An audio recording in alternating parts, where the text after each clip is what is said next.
السلام عليكم، مرحبا بكم معايا في فيديو جديد. اليوم غادي نقدم لكم هاد الحريشه هذه كتوجد في اسرع وقت وكتجي بنينه ما تشبعوش منها. دابا ندوزو المقادير والطريقه ديال التحضير. عندنا نص كيلو ديال السميده، شويه ديال الملحه، نص خماره ديال الحلويات، شويه ديال الزعتر، العسل، نص كاس ديال زيت الزيتون والماء. الماء يكون عادي ماشي سخون. ودابا نبداو بسم الله على بركه الله. كنوضعوا السميده، كنضيفوا عليها الزيت، الملحه، ملعقه مع مرش ديال خميره الحلويات وديال الخميره ديال الخبز وملعقه صغيره ديال الزعتر. كنخلطوا هاد المكونات هادو مزيان حتى كينسجموا.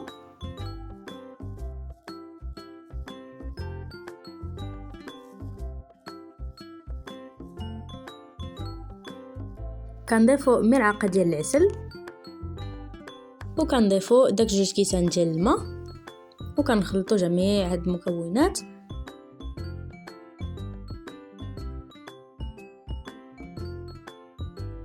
وصافي بهاد الطريقه كنبداو نخلطوا حتى كتجمع لينا عجينه. الا احتاجيتوا الماء تقدروا تزيدوا.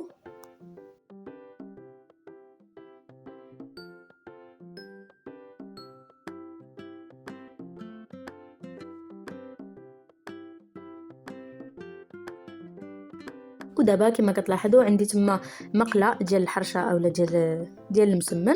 غادي ندهنوها مزيان بالزبده، غنضيفوا لها شويه ديال السميده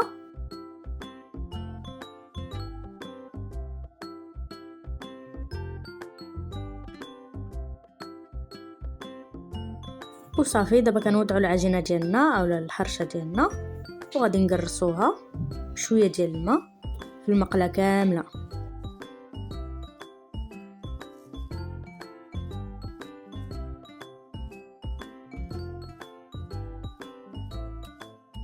ودابا كنوضعوا من فوق الوجه ديال الحرشه، كنوضعوا السميده بهذا الشكل في الوجه ديالها كامل.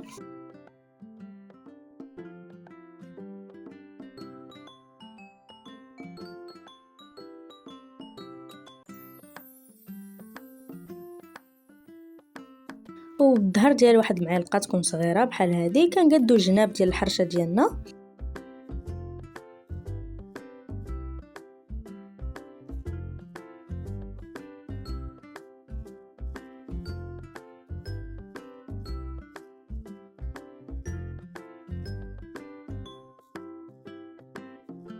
دابا كنديروا لها 3 ديال التقيبات في الوسط بالفرشيطه وكنوضعوها باش طيب.